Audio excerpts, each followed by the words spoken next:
મિત્રો, નસીબનો ખેલ ક્યારે બદલાશે તે નક્કી હોત નથી. કોઈ પણ સમયે નસીબનું પાનું પલટી શકે છે. કિસ્મતની રમત વાર્તા રજૂ કરવાની છે, શાંતિથી સાંભળીએ. અત્યંત પ્રાચીન કાળમાં દક્ષિણ દિશામાં એક રાજ્ય હતું. ત્યાં દેવશક્તિ નામનો એક રાજા શાસન કરતો હતો. તેનો એક જ પુત્ર હતો. તેના પેટમાં એક સાપે રહેવા માટે જગ્યા બનાવી રાખી હતી. તે ઉદરસ્થ સાપના કારણે તે દિવસે દિવસ નબળો થતો જાય છે. અનેક વૈદ્યોની સારવારથી નિરાશ થઈને રાજાએ જ્યારે હાર માની લીધી, ત્યારે રાજકુમાર પણ નિરાશ થઈને એક દિવસ શાંતિથી વિદેશ જતો રહ્યો. તે અજાણ્યા દેશમાં ભીખ માગીને પોતાની ભૂખ શાંત કરતો હતો અને એક મંદિરમાં જઈને સૂઈ જતો હતો. તે દેશનો રાજા બાલીદત્ત 2 દીકરીઓનો પિતા હતો. બેઉ અપૂર્વ સુંદર અને શિષ્ટ યુવાન યુવતીઓ હતી. દરરોજ સવારે બેય પોતાના પિતાના પગે લાગતી હતી. મોટી રાજકુમારી રૂકમણી પ્રણામ કર્યા બાદ કહેતી, મહારાજની જય હો. હું તમારી આભારી છું, કેમ કે તમારી કૃપાથી મને દુનિયાના બધા સુખ પ્રાપ્ત થાય છે. પરંતુ નાની રાજકુમારી મધુ હંમેશા ચરણ સ્પર્શ કરતી વખતે ચૂપ રહેતી હતી. એક દિવસ બાલીદત્તે મધુને પૂછ્યું, બેટી, તું પ્રણામ કરતી વખતે હંમેશા ચૂપ કેમ રહે છે?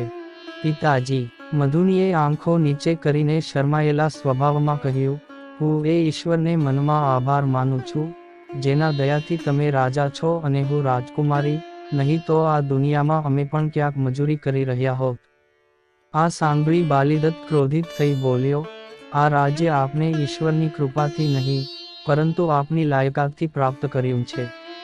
તેને ટકાવવા માટે મારા પ્રયત્નો અને મહેનત કરી રહ્યો છું, ઈશ્વરની કૃપા નહીં. પિતાજી, પુરુષાર્થ પણ ભાગ્યના પ્રભાવથી જ ફળ આપે છે અને ભાગ્યનું નિર્ધારણ મનુષ્યના સારા ખરાબ કર્મો દ્વારા થાય છે. ઈશ્વરની કૃપા ન હોય અને કર્મફળ શક્તિશાળી ન હોય તો પુરુષાર્થ પણ નિષ્ફળ થઈ જાય છે. મધુએ આદરપૂર્ણ કહ્યું, સારી વાત છે, તેની પણ પરીક્ષા થઈ જશે. રાજાએ ક્રોધિત થઈને પોતાના રાજ્યના કર્મચારીઓને કહ્યું, આ સ્વભાવવાળી કન્યાનું લગ્ન કોઈ ભિખારી સાથે કરાવી દો જેથી તે બોલી તે વાતની પરીક્ષા થઈ જાય. રાજ્યના કર્મચારીઓએ રાજાની આદેશથી મધુની માટે કોઈ ભિખારીને ગોતવાનું શરૂ કર્યું. એક દિવસ તેમણે તે ભિખારી રાજકુમારને પકડી લીધો અને રાજદરબારમાં લઈ ગયા. રાજાએ તેની સાથે જ મધુનીનું લગ્ન નક્કી કરી દીધું. આ જોઈને રૂકમણીએ મખોળ ઉડાવતા કહ્યું, વ્યર્થની વાતો કરીને તું પિતાજીને ક્રોધિત કરી દીધા. હજી સમય છે, તું તેમની પાસે માફી માંગી લે. શું તને આટલી પણ ખબર નથી કે કોઈ શક્તિશાળી વ્યક્તિ અથવા પોતાના કોઈ ગુરુજનની લાગણીઓને દુઃખી કરવી યોગ્ય નથી? શક્તિથી ડરીને, શ્રદ્ધાથી મૌન થઈને, પોતાના સુખની લાલસામાં કે પોતાની સંભવિત નુકસાનથી ગભરાઈને જે વ્યક્તિ સત્યનો દામન છોડે છે, એ લોકોથી ઈશ્વર પણ વિમુખ થઈ જાય છે.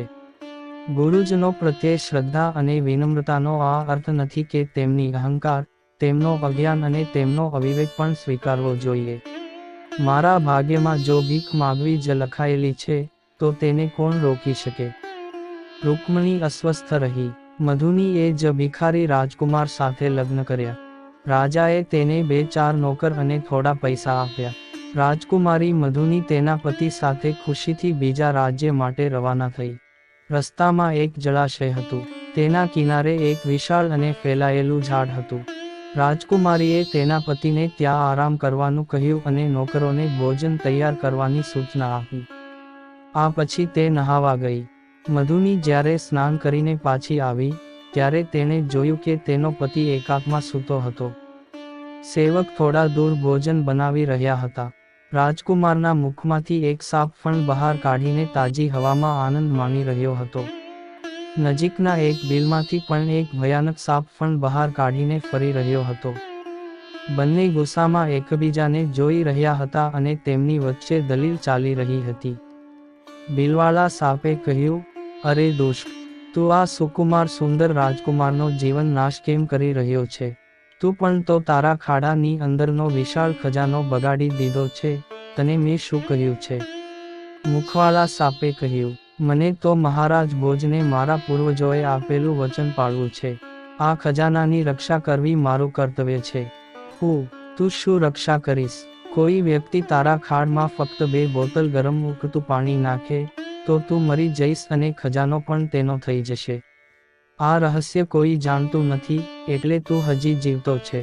તું પણ તો આ કારણે જીવતો છે કે તારો રહસ્ય કોઈ જાણતું નથી, પણ જેમને એક દિવસ કોઈને ખબર પડી જશે કે ચોખાનું પાણી અને રાઈના બીજ બનાવીને આ રાજકુમારને ગરમ ગરમ પીવડાવવાથી તું મરી જઈશ, તે દિવસે તારી દુષ્ટતા પણ સમાપ્ત થઈ જશે.